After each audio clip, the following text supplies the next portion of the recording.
Well, I'm thinking going back to Kevin wasn't diagnosed until he was about 4.5, but for about a year and a half before that, I'd been trying to figure out what was going on.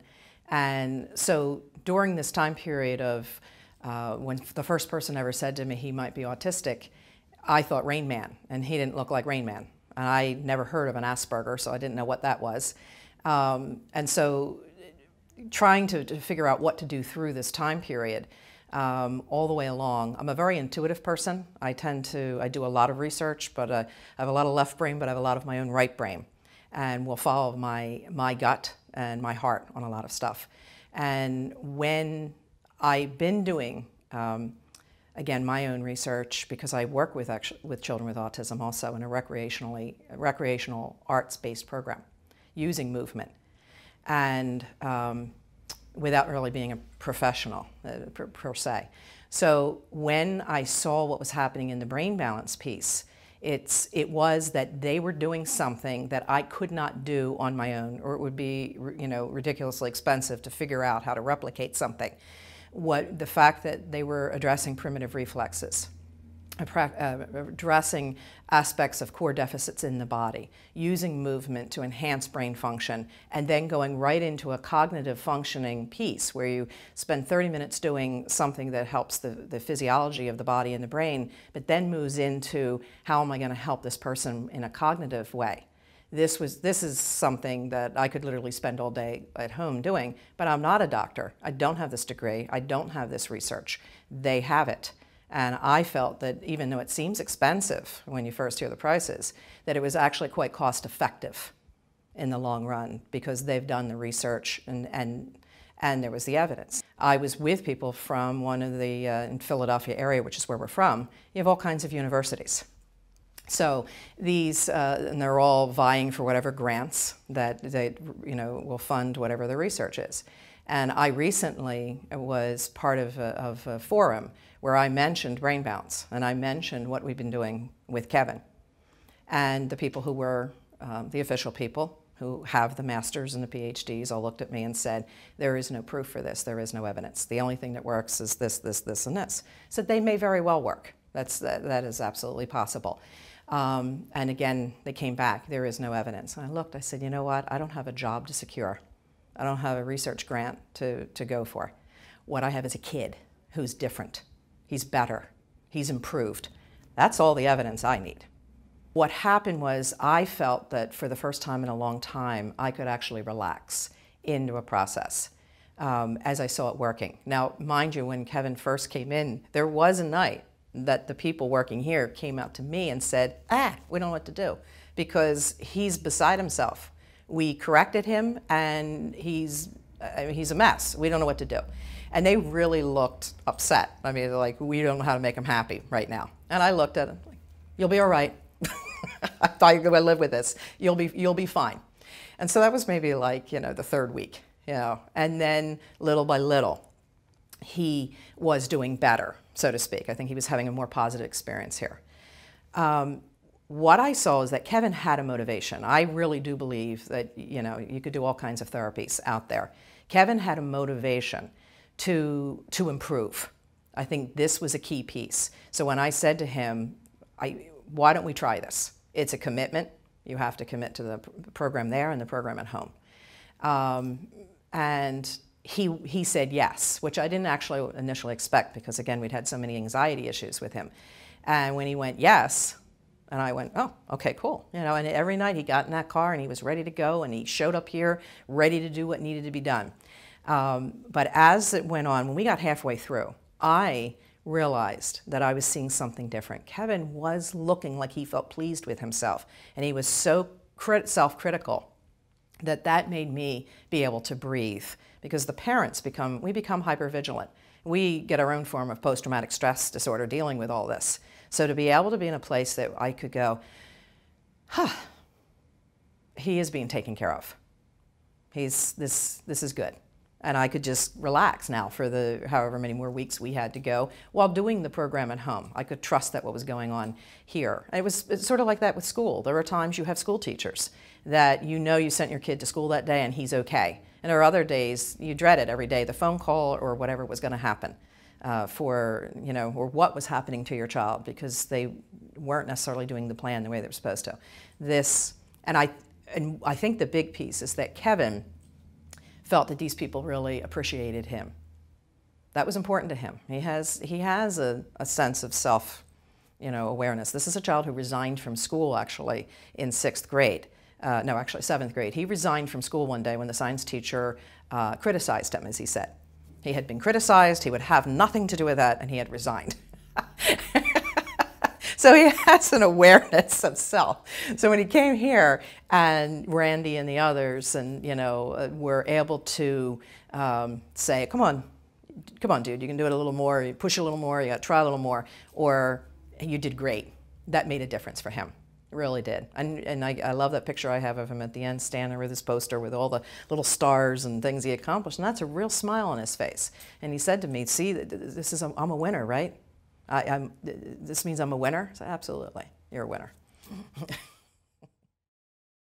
There are changes that happened. Little by little, changes were happening in different ways. And for each person, each family, it's going to be different, based on your input and output. But to me, ultimately, the changes led to something that was transformative. And it was the stepping stone then. It became the stepping stone for him to go on. He played in a special needs ice hockey league. He was kind of resistant, but went along with it because we suggested it might be helpful. His balance, his coordination from when he was playing this ice hockey to when I did not see him for several weeks. My husband was taking him to ice hockey. I came one day and I'm looking on the ice and one of the other mothers is chatting and I can't find my kid on the ice. And so finally I said to the other mother, what number is my son? Because I can't find him. And she's 38. It's Kevin right over there. I'm like, that's Kevin? Yeah, I mean, he was skating, he was moving. I have another son who plays ice hockey. He was not as fluid as he is, but he was fluid. We weren't fluid, we were clunky, okay? We were walking on the ice. Yeah, now I had fluid, I had making moves, I had strategizing to try to get towards the goal. And I think brain balance had something to do with that. Now, mind you, I can sit there and say, I have a whole background in studying my own kinesiology and I'm a yoga instructor. There's all kinds of things I'd been doing with this child since he was 3. So I believe very much in how, the physiological aspect of what we're doing enhances brain and enhances learning.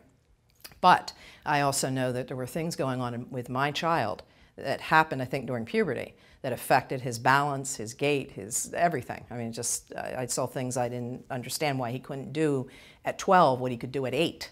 It was really, he was profoundly different. That was the other reason I wound up at Brain Balance. I knew I needed help, and I didn't necessarily feel that any of the pediatricians or any of the doctors I've been working with had an answer for me. The doctor here, yes, he could sit here and actually have an intelligent conversation with me about stuff I'd been doing research on my own and not poo-poo me away and not act like, oh, that's one of those moms. We call ourselves the midnight PhDs. The moms who stay up, everybody goes to bed and we're up to midnight studying all this stuff. And if we had really gone to school, we'd probably have 5 PhDs for everything we've researched. But, for us, I would say that Brain Balance allowed changes that allowed transformation that then became the stepping stone for new stuff. A lot more stuff, self-confidence, physical stuff. I mean, this is a kid who goes to the gym now and works out. He gets, like it's 5 o'clock, are we going to the gym? And he has muscle tone. He's building, he'll drink water and not soda now. I mean, he's really made a lot of conscious decisions. His homework every day, on that homework, every day like clockwork, his sense of responsibility, his commitment to chores around the house. To me, this was all part of this. I mean, it was definitely, it showed up at the right time, and I'm glad we did it. Well, as parents, when we're trying to provide counsel to one another, and it's sort of like when if you're not part of major medical, you're not licensed in something, you're always supposed to say, well, you can't say do something. You simply can say, well, if it were me, I might try. And, you know, and it's kind of like that. I work with a lot of parents. We run support groups. And I'm very careful. I'm actually very cautious of where my name goes, and because of what we've done in the community. So there are only a couple things that I've allowed my name or his name to actually be aligned with, and it is because I've tested it out. So before I might have said to people, oh, there's this thing called brain balance, you know, here's the information, go check it out, because we went through it and I saw saw these changes in him. Now I speak from more of a sense of fundamental soundness, but I still say, we did it. You're all asking me, and this is really kind of a key piece. Other parents who know us from our programs are seeing more of the differences in Kevin. They're now more interested in who he is and what we've done. They're also more receptive, I guess, because they've become frustrated with the traditional system. They're not getting the support they need. Their children may be on medicine, and they're having side effects from that. It's really just an issue. And I've done a lot of advocacy work around this for over 8 or so years, which is you can have a diagnosis for cancer, for diabetes, for rheumatoid arthritis, for a child. And you'll get a treatment plan, and you might even get a case manager depending on what it is. Autism was the one where you would just walk out the door, and the treatment plan was go see your early intervention person, or go see the school district, or here's a script. And to me, there had to be something that was coordinated. Unfortunately, most of us parents wind up being the ones coordinating our own care. So what's happened now with Kevin is, and actually I've been part of forums through Autism Society of America, people have started asking, I've seen, as a matter of fact, yesterday I was part of a forum for a bit where they were asking, what is this brain balance? Has anybody used it? Is it worth the bother? And somebody else answered something, and then I chimed in. And I simply wrote, yes, it's excellent. And then somebody else said, well, I want to know more about that. Which center did you use? Where were you? How old's your kid? And I began to give more information. But the piece that I say to people, you could decide that you're going to move to Bali and eat coconuts, off the beach. And who knows, you're going to see an improvement in your kid because you're doing something different. But whatever you choose to do, you have to be committed. Everyone has to be committed to the process. And, there has to be the investment and the buy-in. But I think you also have to have an attitude of hope. That's why I said I believe there's hope. Regardless of the condition that Kevin's had and our attempt to assist him, I never did anything without asking permission, even when he was 3 years old. I never presumed that I had the right to fix my kid, and I never wanted it to be about fixing my kid. There's a lot of presumption there. My son is Kevin. He has a condition called autism. How is it that I might help him improve in his life? Is there a way for him to have a better experience as a human being, in this time period? How do we remove the sensitivities in the environment? How do we improve the educational environment? How do we improve the family life? These children are amazing beacons that illuminate all of the areas of our lives that actually don't work well, that we just keep putting Band-Aids on. So pull off the Band-Aids, pull off the masks, and get real. Forgive yourself for what you can't do well, but most importantly, love your child exactly the way he or she is. And in that appreciation is the hope for, well, together, let's see what more we can do for you.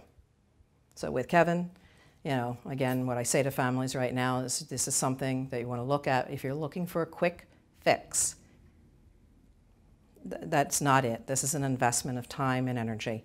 And a lot of the improvements we saw in Kevin actually occurred after. It had to integrate.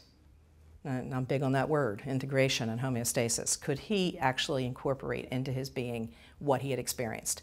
And yes, we saw integration, I saw improvement, I saw advancement, and now I see a couple little things that I go, that's of interest to me.